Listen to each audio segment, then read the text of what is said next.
Luna ने अपने बच्चे का डायपर फाड़कर उसे समुद्र में फेंक दिया। उसने ये नहीं सोचा कि उसकी गंध से छोटी मछलियां अट्रैक्ट होंगी। उसी वक्त उससे एक उम्मीद की किरण दिखी। उसने चाकू की मदद से एक मछली पकड़ने का उपकरण बनाया, लेकिन सारी कोशिशों के बावजूद वो एक भी मछली नहीं पकड़ पाई। भूख और थकान ने उसे इतना कमजोर कर दिया कि वो कंटेनर पर गिर पड़ी। जब वो लगभग हार मान चुकी थी तभी उसके ऊपर से एक हवाई जहाज गुजरा। उसकी उम्मीद फिर से जागी। वो तुरंत कंटेनर के अंदर गई, एक टूटा हुआ शीशा उठाया और कंटेनर के ऊपर चढ़कर सूरज की रोशनी को रिफ्लेक्ट करने की कोशिश की ताकि एयरप्लेन का ध्यान उस पर जाए। लेकिन जहाज दूर चला गया।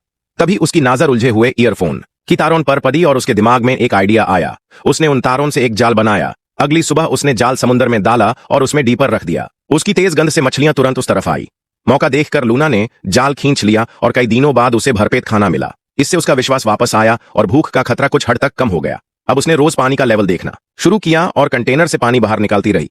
जब तक पानी एक हद तक था तब तक वो सुरक्षित रही।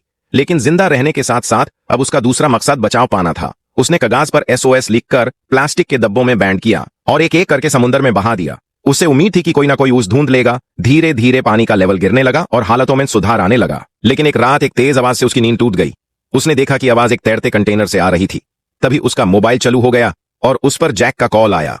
उसने मुश्किल से फोन अनलॉक किया और अपने पति का अंतिम संदेश पढ़ा। पता चला कि जैक को सीमा पार करते वक्त पकड़ लिया गया था और भागने की कोशिश में यूं से गोली मार दी गई। मरने से पहले उसने लूना को अंतिम अलविदा कहा।